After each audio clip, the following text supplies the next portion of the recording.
The Declaration of Independence that begins when in the course of human events it becomes necessary, etc., etc. You know, and we declare these truths to be self-evident that all men, and that really should say all persons, are created equal, that they are endowed by their Creator with certain rights. You know, that's incredible language. But if you look at the Declaration of Independence, most of that document is actually a list of grievances. A list of specific things that are being done that they say, this is so intolerable that we must actually change our entire governing structure. And you know what? If you go down that list of grievances one by one by one, you will often see that most of those grievances were either directly or one step removed, a grievance against the East India Corporation or against the corporate governor, the CEO.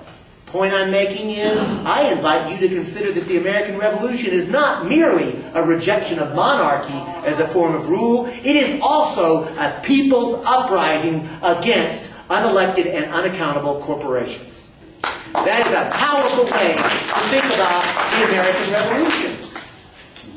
And, frankly, just a quick little side note, when we have our children in elementary school play out the Boston Tea Party, do they still do that in elementary school? You've got kids that age. Private school. Private school. So, I'll tell you this, at Baycliff Elementary, I was Indian number 3.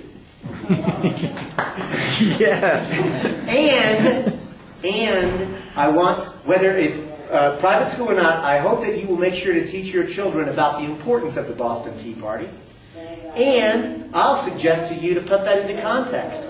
That was an act of nonviolent civil disobedience of a people asserting their right against the illegitimacy of both the king and the East India Corporation.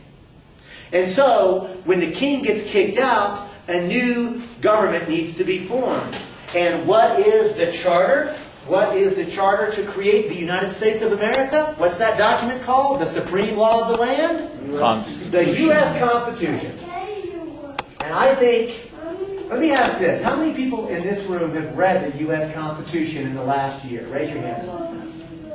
All right, good. All right. Those of you who didn't raise your hand, you should. Because it's the founding principle. It is the charter of the United States of America. I'm going to submit to you that a very important way to look at the U.S. Constitution is to break it down into 2 components. The first component is the most important component. It is the principal actor of the U.S. Constitution. It's the first 3 words of that document. We the people. All I ever have to do is put my hand up to my ear, and in unison, folks will shout out, with some pride, I hope, we the people. And folks, that's because the phrase, we the people, are hallowed words in the United States of America. They are profound. They are important. The document begins, we the people, because we the people create the other dynamic, the other actor. We the people come together in order to create government. Government does not exist prior to the people.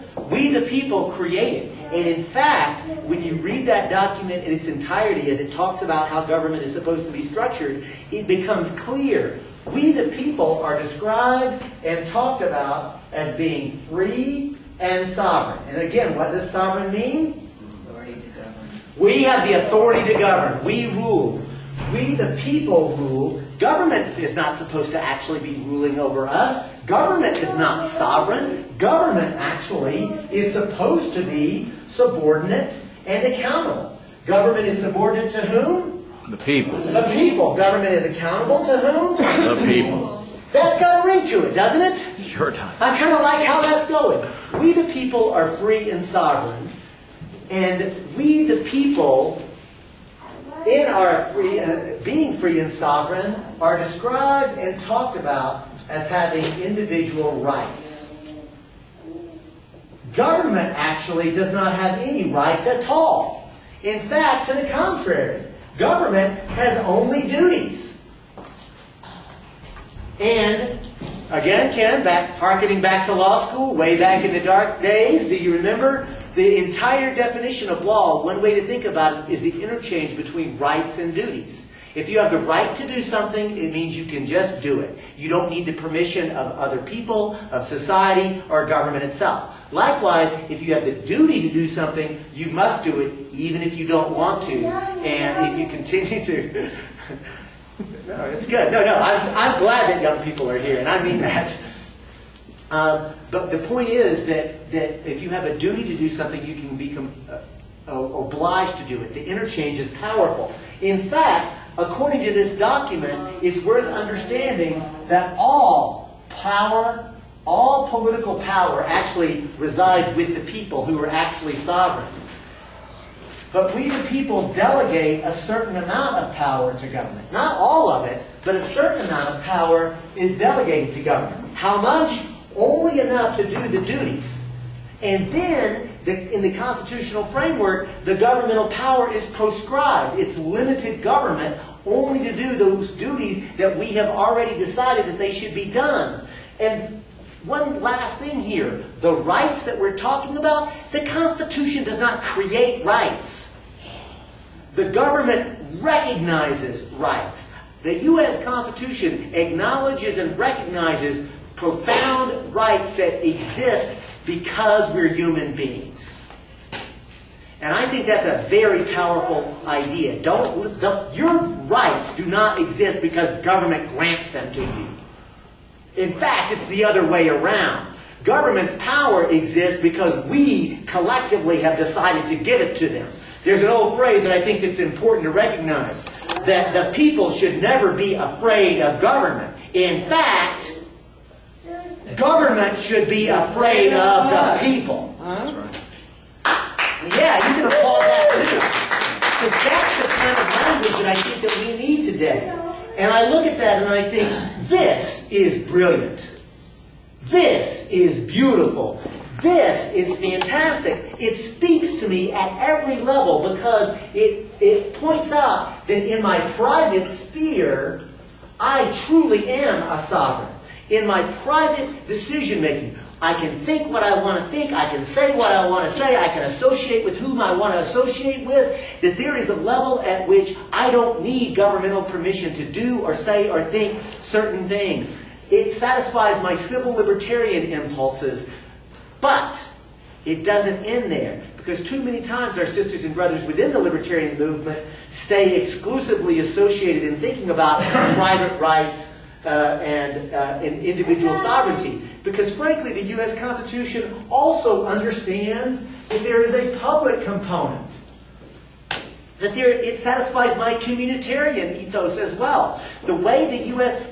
Constitution is framed, the way government is supposed to operate, is supposed to be that we individually have certain rights, but that collectively we'll figure out ways to make public policy decisions, but never is the public policy decision or the majority going to be able to infringe upon anybody's individual rights. That is brilliant. That is beautiful. We should try that in this country.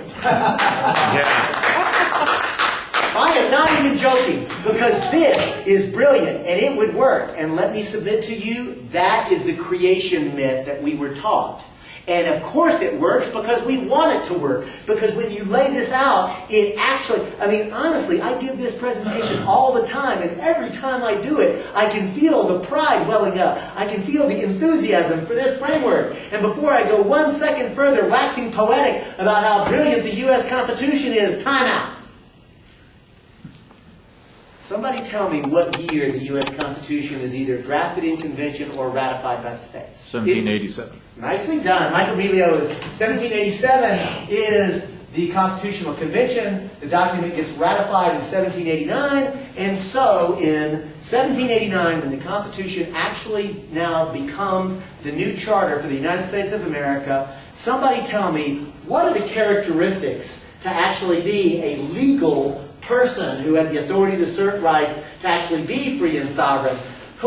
Let's do them one at a time. Somebody give me one of the characteristics. Property owner. You had to own property. If you did not own sufficient property, you actually could not wrap yourself in this beautiful document. You had to be a white man. You had to be white and A man. a man. So you had to have a penis, and you had to have the right pigment. Also, you had to be a member of the right religion originally.